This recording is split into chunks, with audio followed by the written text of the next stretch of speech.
ஜய ஜய ஆரதி ராம.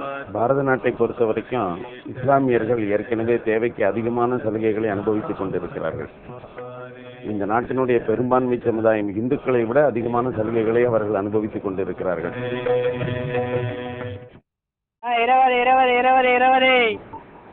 பெரும்பாலும் பிளாட்ஃபாரம் எடுத்துக்கிட்டா நம்ம மாதிரி ஆளுங்க தான் நிறைய பேர் பிளாட்ஃபாரத்தில் இருக்கிறோம்.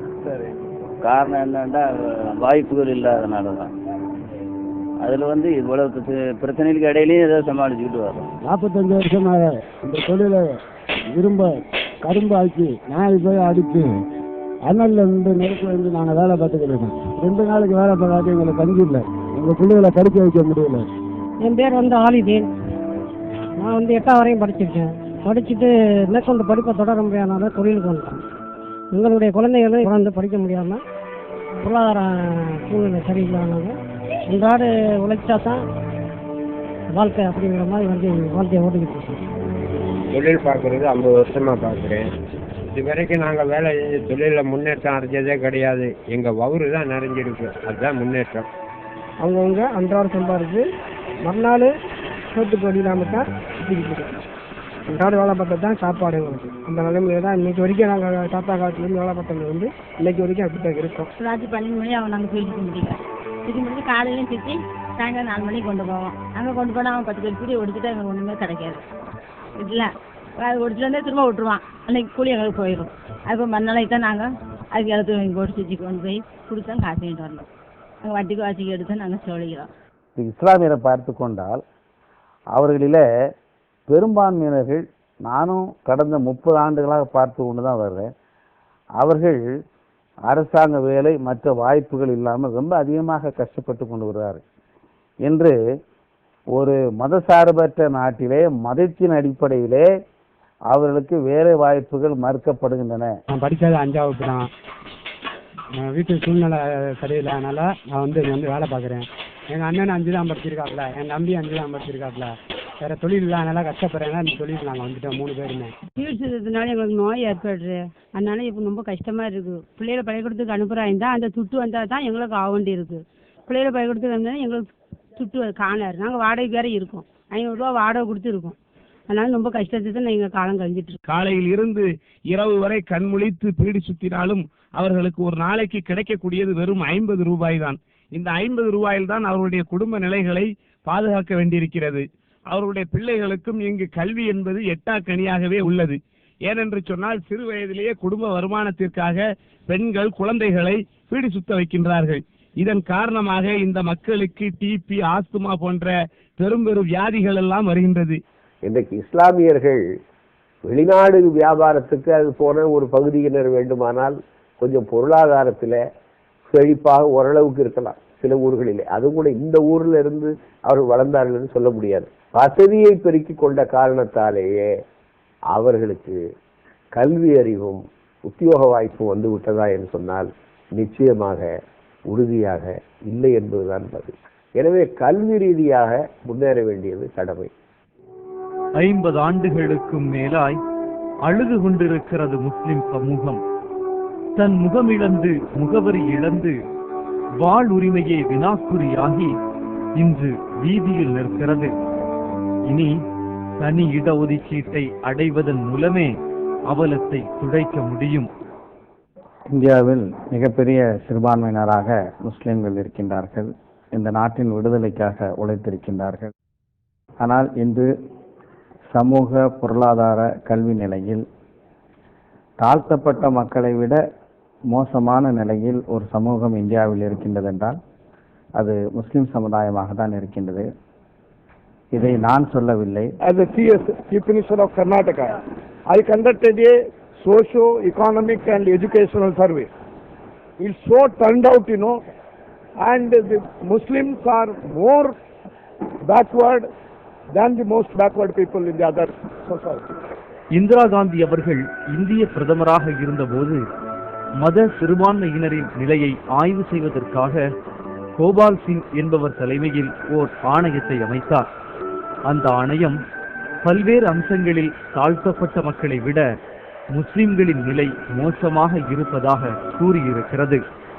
ஏற்கனவே இங்கு கிடைத்துள்ள புள்ளி விவரங்களின் அடிப்படையில் பார்த்தோமானாலும் தலித்துகளைப் போல மிகவும் பிற்படுத்தப்பட்ட நிலையில் இருக்கக்கூடியவர்களாக முஸ்லீம்கள் இருக்கிறார்கள். தலித்துகளுக்காவது கடந்த 50 ஆண்டுகளில் மத்திய அரசு பணிகளிலும் கல்வியிலும் இடஒதுக்கீடு இருந்ததனால் ஒரு குறிப்பிட்ட சதம் அவருடைய பிரதிநிதித்துவம் பல்வேறு துறையில் இருக்கிறது. ஆனால் முஸ்லிம்களுக்கு அந்த பிரதிநிதித்துவம் கூட இல்லாமல் இருக்கிறது என்பதுதான் உண்மையான நிலை. வடநாட்டில் இந்த நிலைமை ரொம்பவும் மோசம். முஸ்லிம்களின் நிலை பின்தங்கி இருப்பதாக கூறும் ஆணையங்களின் அறிவிப்புகளுக்கு ஆதாரம் இது. மதுரை கோரிப்பாளையம் பகுதியில் அடிப்படை வசதிகளற்ற மோசமான இடத்தில் வாழ்க்கை நடத்துகின்றனர் முஸ்லிம்கள். இடத்துல 60 வீடுகள் இருக்கு. 60 வீடு இருக்குன்னா கிட்டத்தட்ட ஒரு 150-200 குடும்பங்கள் இருக்கு. 1000 பேர் இதில் இருக்காங்க.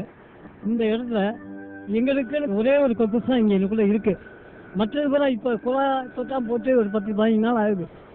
அதுக்கு பின்னாடி இப்போ இங்கே எந்த எங்களுக்கு வசதி வாய்ப்புகளும் இங்கே இதுக்குள்ள கிடையாது. எங்களுக்கு ரொம்ப கஷ்டத்துல தான் இருக்கோம். எங்கள் ஜமாத்தை பொறுத்தளவில் ஒரு 5000 மெம்பர்ஸ் இருக்கும். இந்த 5000 மெம்பரில் குறைஞ்சது ஒரு 4500 பேர் அன்றாடு கூலி வேலை பார்த்து ஜீவனம் பண்ணக்கூடிய மக்கள் தான் அதிகமாக இருக்கும். ஆணும் பெண்ணும் 2 பேரும் வேலை செஞ்சாதான் இன்னைக்கு சம்பாதிச்சு சாப்பிடக்கூடிய அளவில் இருந்துகிட்டு இருக்கு. இந்த இதில் பெண்கள் ரொம்ப கீழ்மட்டத்தில் பெட்டி தூக்கி வியாபாரம் பண்ணுற லெவலில் இன்னைக்கு ஒரு 150 குடும்பம் வரையிலும் அந்த தொழில் பண்ணிட்டு இருக்காங்க. இதில் டெய்லி வேலை செஞ்சாலும் 50 ரூபா 60 ரூபாய்க்கு மேலே அவங்களுக்கு வருமானத்துக்கு வாய்ப்பு இல்லை. அந்த மாதிரி கீழ்மட்டத்தில் தான் இருந்துகிட்டு இருக்கோம். கோபால் சிங் ஆணையத்தின் அறிக்கைப்படி இந்தியாவின் 80 மாவட்டங்களில் பொறியியல் கல்லூரிகளில் பயிலும் 2698 மாணவர்களில் 92 பேர் மட்டுமே முஸ்லிம்கள். 8 மாநிலங்களில் உள்ள பல்கலைக்கழகங்களில் MBBS பயிலும் 2895 மாணவர்களில் 98 பேர் மட்டுமே முஸ்லிம்கள். 1981 ஆண்டு முதல் 2000 ஆண்டு வரை மொத்தமுள்ள 3266 IAS பதவிகளில் 103 பேர் மட்டுமே முஸ்லிம்கள். 1981 ஆண்டு முதல் 2000 ஆண்டு வரை மொத்தமுள்ள 3284 IPS பதவிகளில் 120 பேர் மட்டுமே முஸ்லிம்கள். இடஒதுக்கீடு என்பது அதிகார பகிர்வுக்கான ஒரு நடைமுறை. அது ஒரு சமூக நீதி. இந்திய அரசியலமைப்பு சட்டம் மதசார்பற்ற அரசு இந்திய அரசு என்பதை ஓங்கி உரத்து முழங்கிக் கொண்டிருக்கிறது.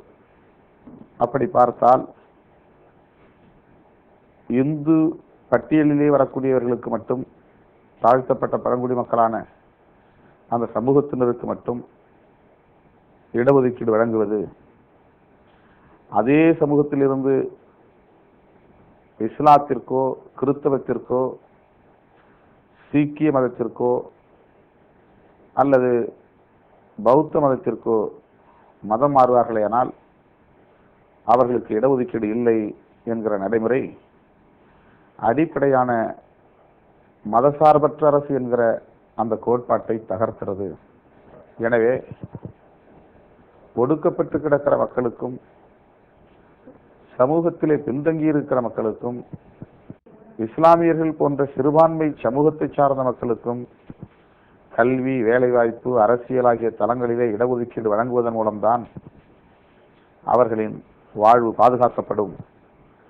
எனவே இஸ்லாமியர்களுக்கு தனி இடஒதுக்கீடு என்பது தவிர்க்க முடியாத தேவையாக இருக்கிறது. பல்வேறு அரசு துறைகளிலும் முஸ்லிம்களுக்கு கிடைத்துள்ள பிரதிநிதித்துவம் அற்பமானதாகவே இருக்கின்றது. இந்திய ரிசர்வ் வங்கியின் இயக்குநர்களாக உள்ள 19 பேரில் ஒருவர் கூட முஸ்லிம் இல்லை. ரிசர்வ் வங்கியில் பணியாற்றும் 60 மூத்த அதிகாரிகளில் 2 மட்டுமே முஸ்லிம்கள். தரைப்படை, கப்பற்படை, விமானப்படை, துணைநிலை இராணுவம் மற்றும் காவல்துறையில் முஸ்லிம்களின் எண்ணிக்கை 3% குறைவாகவே உள்ளது.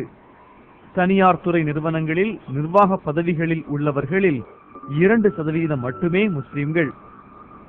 சென்னை IITயின் 400 பேராசிரியர்களில் ஒருவர் கூட முஸ்லிம் இல்லை. 1987 என்று எண்ணுகிறேன். அந்த ஆண்டிலேயே நான் முஸ்லிம்களுக்கு இடஒதுக்கீடு வேண்டும் என்று சில மேடைகளிலே பேசினேன், கட்டுரைகளிலே எழுதினேன். ஏனென்றால் நான் அப்போது கிரசன்ட் இன்ஜினியரிங் காலேஜில் ஸ்பெஷல் ஆஃபீஸராக இருந்தேன். அப்போது அந்த டோட் கோட்டா என்று இருக்கிறது, நோட் கோட்டா என்று இருக்கிறது. இந்த டோட் கோட்டாவில் எத்தனை முஸ்லிம்கள் ஒவ்வொரு வருடமும் தேர்வு செய்யப்படுகின்றார்கள் என்பதனை நான் கணக்கெடுத்தேன். அது ஒரு குறிப்பிட்ட காலம் வரை மிக மிக குறைவான போக்கினையே காட்டிக் கொண்டிருந்தது. ஆகவே அதனை அடிப்படையாக கொண்டு முஸ்லிம்களுக்கு தனி இடஒதுக்கீடு வேண்டும் என்ற ஒரு கோரிக்கையை நான் முன்வைத்தேன். எங்க ஜமாத்துல இந்த 5000 நம்பர்ல முதல் எங்க ஜமாத்துல உள்ள உறுப்பினர் ஒருத்தர் மதுரை அமெரிக்கன் காலேஜில் BA முடிச்சு 20 வருஷத்துக்கு மேலாகியும் இன்னும் அவருக்கு எந்த விதமான வேலை வாய்ப்பு கிடைக்காம அவர் இன்னைக்கு தையல் தொழில் பண்ணிட்டு இருக்காரு.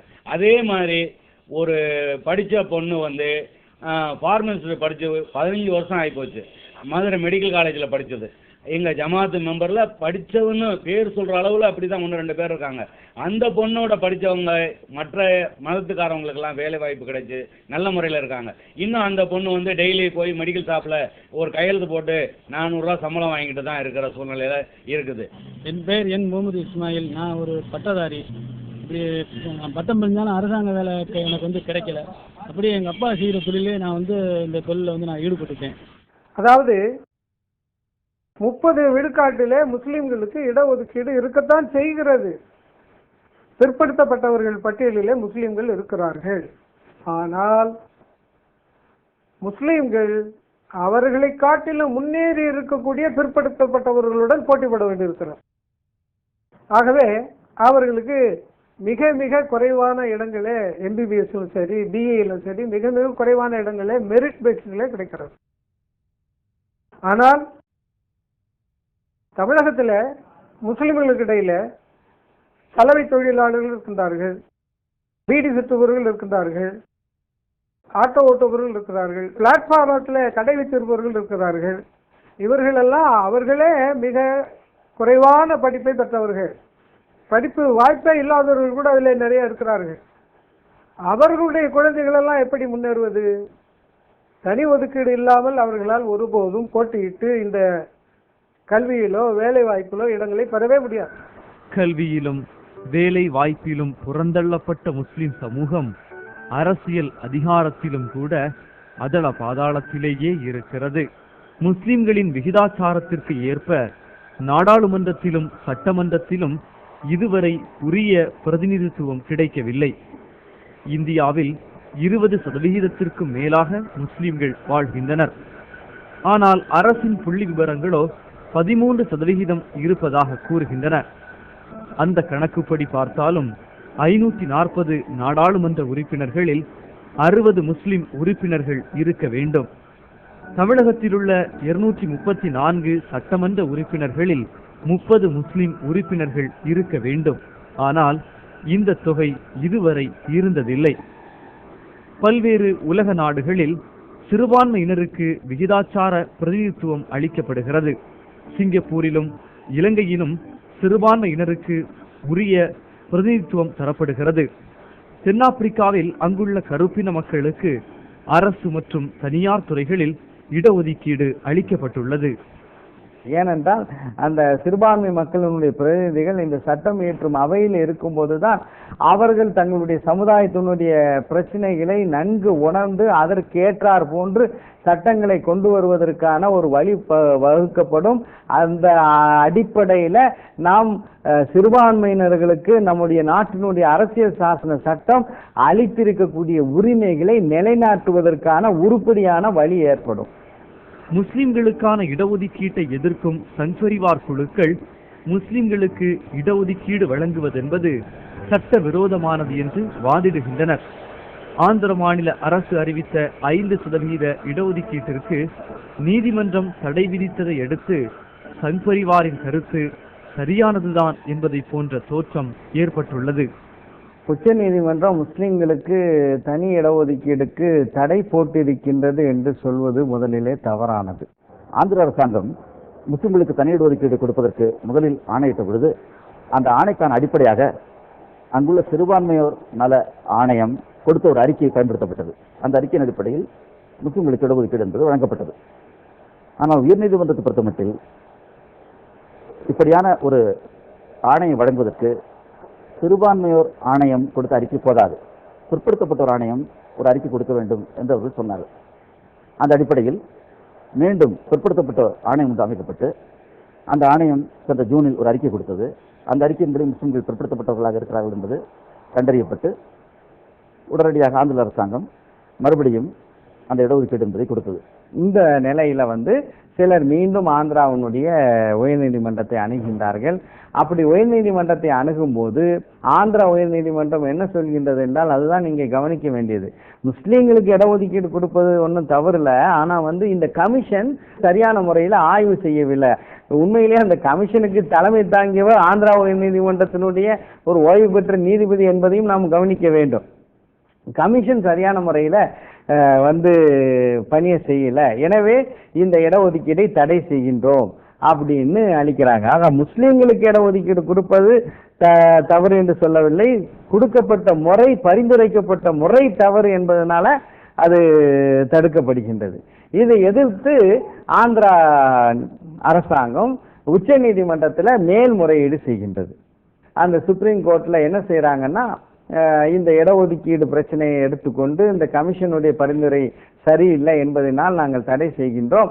ஆனால் அதே நேரத்தில் இந்த முஸ்லீம்களுக்கு இடஒதுக்கீடு அளிக்கலாம் என்ற வாதத்தை பற்றி கான்ஸ்டிடியூஷன் அது என்ன செய்கின்றது என்பது பற்றி விரிவான ஒரு ஆய்வு தேவை என்று சொல்லி அதை ஒரு கான்ஸ்டிடியூஷன் பெஞ்சுக்கு மாற்றி இருக்கின்றார்கள்.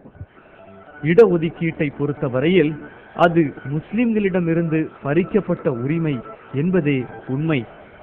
முஸ்லிம்களுக்கு இடஒதுக்கீடு என்பது ஒரு புதிய விஷயம் அல்ல. பிரிட்டிஷ் ஆட்சியிலிருந்தே கொடுக்கப்பட்டிருக்கக்கூடிய ஒரு நடைமுறை தான். முஸ்லிம்களுக்கு அரசு பணிகளில் இடஒதுக்கீடு என்பது மட்டுமல்லாமல் கல்வியில் இடஒதுக்கீடு, அரசியல் இடஒதுக்கீடு என்பது மட்டுமல்லாமல் பிரிட்டிஷ் ஆட்சியில் அவர்களுக்கு இரட்டை வாக்குரிமை, அதாவது தனி வாக்காளர் தொகுதி உரிமையே கொடுக்கப்பட்டிருந்தது. ஆனால் புதிய அரசியல் சட்டத்தில் இந்த உரிமைகள் எல்லாம் முஸ்லிம்களுக்கு பறிக்கப்பட்டன. தமிழ்நாட்டை பொறுத்த மட்டும் பார்த்தோம்னாலும் கூட 1920களில் இங்கே முதலில் வகுப்பார் இடஒதுக்கீடு ஆணை பிறப்பிக்கப்பட்ட பொழுது முதலில் 12:1 என்கிற விதத்திலும் பிறகு 14:1 என்கிற விதத்திலும், அதாவது கிட்டத்தட்ட 7% மேல் வரும் முஸ்லிம்களுக்கு தமிழ்நாட்டில் இடஒதுக்கீடு தொடர்ந்து கொடுக்கப்பட்டு வந்தது. 1951 வரையில் முஸ்லிம்களுக்கு முஸ்லிம் என்கிற மத அடிப்படையிலேயே தமிழ்நாட்டில் 7% மேல் இடஒதுக்கீடு கொடுக்கப்பட்டிருந்தது என்றுதான் உண்மை. ஆங்கிலேயர் ஆட்சி காலத்தில் அமலில் இருந்த இடஒதுக்கீடு தான் இந்திய தேசம் இரண்டாக பிளவுபட வழிவகுத்தது என்று சங் பரிவார் கூறுகின்றனர். இந்த நாடு விடுதலை பெறுவதற்கு முன்னதாக பிரிட்டிஷ் ஆட்சி காலத்தில் இஸ்லாமியர்களுக்கு தொகுதி ரீதியாக இடஒதுக்கீடு என்பது செய்யப்பட்டது. அதனுடைய விளைவாகத்தான் இந்த நாடு துண்டாடப்பட்டது. இது அனைவருக்கும் தெரிந்த ஒன்று. இன்னும் சொல்ல போனால் இந்த வலியுறுத்துகிறவர்கள், இந்த கோரிக்கையை வலியுறுத்துகிறவர்கள் நாடு சிதறுண்டு போவதை விரும்புகளாகத்தான் இருப்பார்கள் என்கின்ற ஒரு முடிவுக்கும் கூட வர வேண்டியிருக்கும் என்பதையும் நான் கவலையுடன் சுட்டிக்காட்ட கடமைப்பட்டிருக்கிறேன். எனவே இந்த கோரிக்கை ஆபத்தானது. இதிலே இந்த கோரிக்கை முஸ்லிம் மக்களுக்கு நலம் பயக்கக்கூடியது அல்ல. இன்னும் இந்த கோரிக்கை ஜனநாயகத்திற்கு வெந்நீர் ஊட்டுகிற வேலை. இந்த கோரிக்கை வளர்ந்து விடுகிற நமது முன்னேற்றத்தை தடை செய்கிற ஒரு நோக்கம் கொண்டது. இது எப்படி இருக்கிறது என்று சொன்னால், சிகிச்சை நோயை தோற்றுவிக்கும் என்று சொல்வதை போல, கொடுக்காததுதான் பிரிவினைக்கு வழிவகுக்குமே தவிர கொடுப்பது பிரிவினைக்கு வழிவகுக்காது.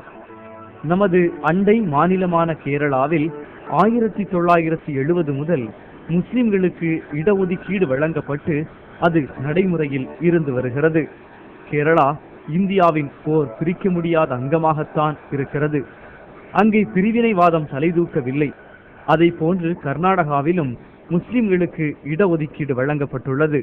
கர்நாடகாவும் வேறு எங்கேயும் கலந்து போய் விடவில்லை. இஸ்லாமியர்களெல்லாம் நாடு முழுவதும் சிதறி கிடக்கின்றார்கள். அவர்கள் ஏதோ ஒரு 5% மக்களுக்கு இடஒதுக்கீடு போன்ற சலுகைகள் கொடுப்பதனால இந்தியாவில் இருக்கிற பல பாகங்களில் சிதறி கிடக்கிறவர்கள்லாம் ஒன்னா கூடி என்ன ஹைதராபாத்தை தலைநகராக வச்சு வேற நாடு கேட்க போறாங்களா? இதை போல அபத்தமான காரியம் கிடையவே கிடையாது. இதை நான் வன்மையாக கண்டிக்கிறேன். இந்திய நாட்டின் விடுதலைக்காக தன்னையே அர்ப்பணித்த சமூகம் முஸ்லிம் சமூகமாகும். மற்ற எவரை காட்டிலும் இந்த மண்ணின் மீது உரிமை கொண்டாட முஸ்லிம்களுக்கு முழு தகுதி இருக்கிறது. இஸ்லாமியர்கள் இந்த நாட்டினுடைய சகல பணிகளிலும் சகல தியாகங்களிலும் அவர்கள் பங்கேற்கிறார்களே தவிர RSS சங் பரிவார் மற்றவர்கள் சொல்வதைப் போல இந்த நாட்டை இன்னொரு நாட்டுக்கு அவர்கள் விட்டுக் கொடுப்பதில்லை.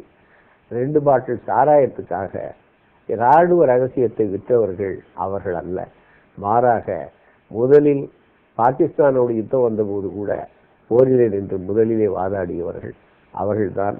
ஹபீப் என்று சொல்லக்கூடிய ஒருவர் தான் இறந்தார் என்பது வரலாறு, மறைக்கப்பட்ட அல்லது மறக்கப்பட்ட வரலாறு. நாட்டின் விடுதலைக்காக பாடுபட்டதில் நான் சார்ந்துள்ள இஸ்லாமிய மக்கள் பெரும் தியாகம் செய்தார்கள் என்பதை நான் சுட்டிக்காட்டுகின்றேன்.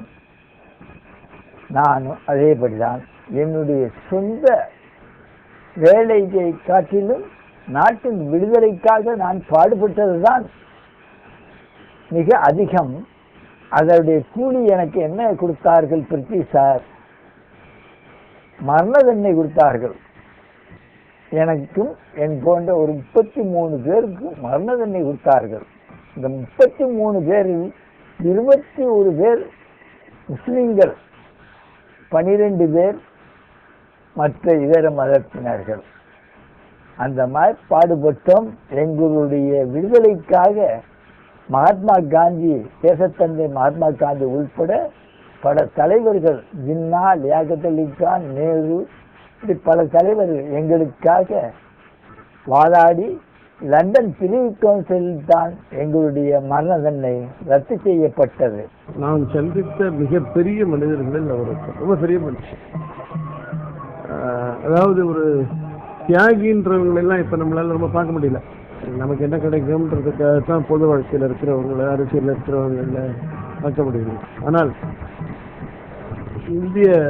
இந்த இந்தியன் நேஷனல் ஆர்மிக்காக தன் சொத்து பூரா தியாகம் செய்துட்டு ரங்கூரில் இருக்கும்போது அங்கேருந்து இங்கே வந்தவர். அதை பற்றி கொஞ்சம் கூட கவலை இல்லை. அதாவது தன்னிடம் இவ்வளோ சொத்து இருந்தது, அது இன்னைக்கு தங்கிட்ட இருந்தால் எப்படி இருக்கலாம், இன்னைக்கு வருவேன் அப்படி இருந்தும் கூட இவ்வளவு பணம் இருந்தது நம்மக்கிட்ட, இவ்வளோ சொத்து இருந்தது, அதெல்லாம் இன்னைக்கு இருந்தால் எப்படி இருக்கலாம்ன்ற நினைப்பே கொஞ்சம் கூட வராத ஒரு நிமிஷம். அதாவது இந்த தேசத்தை பற்றி தான் சிந்தனை. பட் அவரை சரியா யாரும் ரெக்கக்னைஸ் பண்ணல. அவருக்கு சில சாதாரண விஷயங்களை கூட அரசுகள் செய்து தரவில்லை என்பது மிக மிக வருத்தத்திற்குரிய விஷயம். சுதந்திரத்திற்காக தங்கள் சுகங்களை இருளாக்கிய முஸ்லிம்கள் இன்னும் இருளிலேயே இருக்கிறார்கள் என்பதற்கு அமீர் ஹம்சா ஓர் உதாரணம். அமீர் ஹம்சாவின் நிலையை ஒப்புக்கொள்ளும் ஷோ போன்றவர்கள் ஒட்டுமொத்த முஸ்லிம்களின் அவல நிலையை மறுத்து கருத்து சொல்வதன் மூலம் முரண்படுகிறார்கள். கல்வியில முஸ்லிம் சமுதாயம் என்று பின்தங்கி இருக்கின்றது என்றால் அதற்கு ஒரு வரலாற்று ரீதியான பின்னணி உண்டு. ஆங்கிலேயர்களுடைய மொழியான இங்கிலீஷை படிக்கக்கூடாது, அது மார்க்க ரீதியாக மத ரீதியாக தவறானது என்று சொன்னதின் காரணமாக ஆங்கில கல்வியை கைவிட்டவர்கள் முஸ்லிம் சமுதாயத்தினர். சாதாரண முஸ்லிம்கள் வாழக்கூடிய கிராமப்புறங்களிலே கூட ஆங்கிலம் படிப்பது ஹராம் என்று அன்றைக்கு தேவபந்து உலமாக்கள் கொடுத்த மார்க்க தீர்ப்பு மிகப்பெரிய ஒரு தாக்கத்தை ஏற்படுத்தி இருந்தது. இங்கிலீஷ் படிப்பது ஹராம் என்று சாதாரண முஸ்லீம் கூட உணர்வுபூர்வமாக பேசக்கூடிய ஒரு நிலைக்கு வந்து விட்டான். அரபி அல்லாக்க பாஷை, இங்கிலீஷ் நஸ்ரானிக்கு அதாவது கிறிஸ்தவர்களின் பாஷை என்றும், இங்கிலீஷ் படிக்கக்கூடிய சூழல் உருவாவது உலக முடிவு நாளுடைய அறிகுறி என்றும் கிராமப்புறங்களிலே ஒரு சாதாரண ஒரு சமய நம்பிக்கை சார்ந்தாக இந்த உணர்வு ஊட்டப்பட்டிருந்ததை கூட தோப்பில் முகமது மீரான் தன்னுடைய நாவலிலே பதிவு செய்திருக்கின்றார். 1921 கிலாபத் இயக்க பிரச்சாரத்தின் காரணமாக வாணியம்பாடியை சார்ந்த முஸ்லிம்கள் பள்ளிக்கு செல்லும் மாணவர்கள் மற்றும் அவர்களது பெற்றோர்களை சமூக புறக்கணிப்பு செய்துள்ளனர். இதன் காரணமாக வாணியம்பாடி இஸ்லாமியர் உயர்நிலை பள்ளியில் மாணவர் எண்ணிக்கை 75 விழுக்காடு குறைந்துள்ளது. அதை போன்று முஸ்லிம் மாணவர்கள் பிரிட்டிஷ் கல்வியை புறக்கணிப்பு செய்ததால் வாணியம்பாடி இஸ்லாமியா கல்லூரியில் அதிக அளவில் முஸ்லிம் அல்லாத மாணவர்கள் சேர்க்கப்பட்டனர்.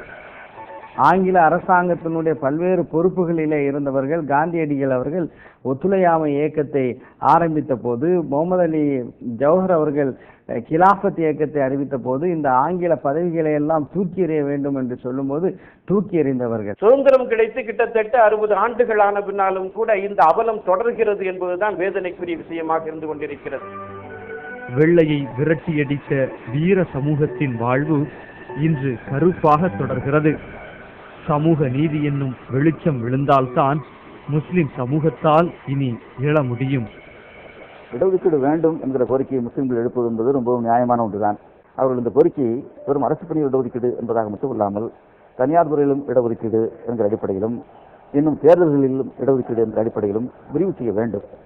குறிப்பாக இந்த மாநில அரசாங்கம் உள்ளாட்சி தேர்தல்களில் இடஒதுக்கீடு வழங்குவதற்கான தகுதி படைத்ததாக இருக்கிறது. அந்த வகையில் மாநில அரசாங்கம் நினைத்தாலே இப்பொழுதுள்ள சட்ட விதிகளை கொண்டு உள்ளாட்சி தேர்தல்களிலும் கூட முஸ்லிம்களுக்கான இடஒதுக்கீடு என்பதை கொடுக்க முடியும். அதற்கான கோரிக்கைகளையும் முஸ்லிம்கள் முன்வைக்க வேண்டிய அவசியம் இருக்கிறது. மத்திய அரசு பணிகளிலும் முஸ்லிம்களுக்கு தனியார் இடஒதுக்கீடு வேண்டும் என்ற அடிப்படையில் அரசு சட்டம் திருத்தப்பட வேண்டும். அதேபோல இந்த 15(4) பிரிவுகளை பொறுத்தமட்டில் இந்த கிளாஸஸ் என்கிற சொல் நீக்கப்பட்டு கம்யூனிட்டிஸ் என்ற சொல் இணைக்கப்பட வேண்டும், அல்லது கம்யூனிட்டிஸ் அண்ட் கிளாஸஸ் என்றாவது அந்த சொல், அந்த வாட்சி அமைப்பு மாற்றப்படுதல் வேண்டும். தமிழகத்தை பொறுத்தவரை முஸ்லிம்களில் 94.5% மிகவும் பிற்படுத்தப்பட்டவர்களாக அடையாளம் காணப்பட்டிருக்கின்றார்கள். எனவே ஆணையம் தேவையில்லை, புதிதாக ஒரு கமிஷன் அமைக்க தேவையில்லை, எந்த சட்ட சிக்கலும் இல்லை. 142 சாதிகள் கொண்ட பிசி பட்டியல் இருக்கின்றது. அதில் இடம்பெற்றிருக்கக்கூடிய 5 வகை முஸ்லிம்களை தனியாக பிரித்து முஸ்லிம்களுடைய மக்கள் தொகைக்கேற்ப தனியாக உள் ஒதுக்கீடு அளிக்கலாம். இது 69% இடஒதுக்கீடு சம்பந்தமான வழக்கு சுப்ரீம் கோர்ட்ல இருக்கு பாருங்க, அதுக்கு கூட முரணாக அமையாது.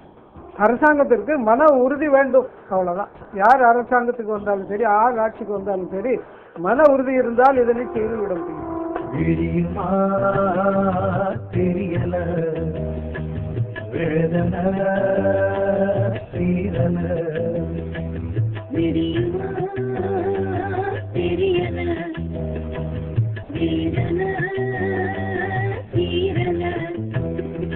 கண்ணீரில் கரையில் காட்சி மாறல, இந்த பூமி வாழும் பிள்ளைகள் சோகம் தீரல.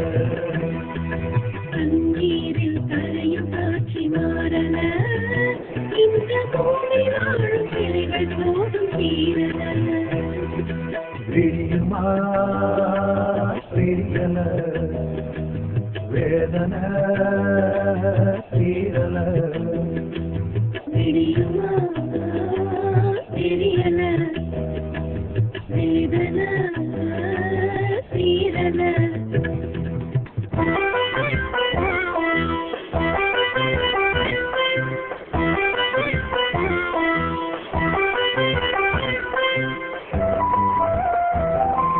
உடலமுறுக்கி உதிரம் பெருக்கி தந்துந்திய மண்ணுக்கு சொந்த தேசம் 50 ஆண்டாய் தள்ளிய வெம்ம தெருவுக்கு. உடலமுறுக்கி உதிரம் பெருக்கி தந்துந்திய மண்ணுக்கு சொந்த தேசம் 50 ஆண்டாய் தள்ளிய வெம்ம தெருவுக்கு. ஆரிய துருக்கியின் ஆட்சி எமக்கு, ஆரியம் கூட மிஞ்சலனாக தெரியலிருந்த நீளவன், ஆரியம் கூட மிஞ்சலனாக தெரியலிருந்த நீளவன். தெரியுமா தெரியல, வேதன தீரல. தெரியுமா தெரியல, வேதன தீரல.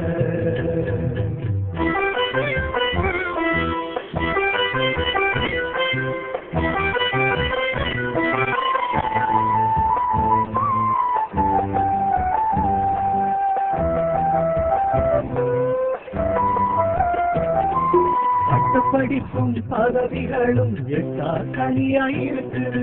சட்டம் இருக்கிற திட்டம் வகுக்கிற சபையை தூக்கி நிறைக்குது.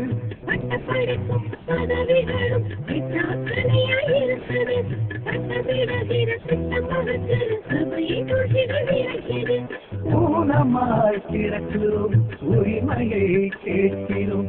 வஞ்சகம் மட்டும் தொடருது, வாக்குறுதி காற்றில் பறக்குது. வஞ்சகம் மட்டும் தொடருது, வாக்குறுதி காற்றில் பறக்குது. தெரியுமா தெரியல, வேதன தீரல. தெரியுமா தெரியல, வேதன தீரல. கண்ணீரில் கரையும் காட்சி மாறன இந்த போராடும் பிறகு தோடும் தீரன கண்ணீரில் கரையும் காட்சி மாறன இந்த போராடும் பிறகு தோடும் தீரன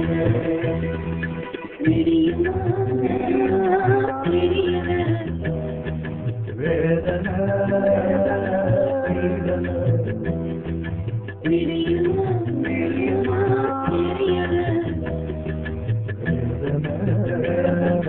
தீரன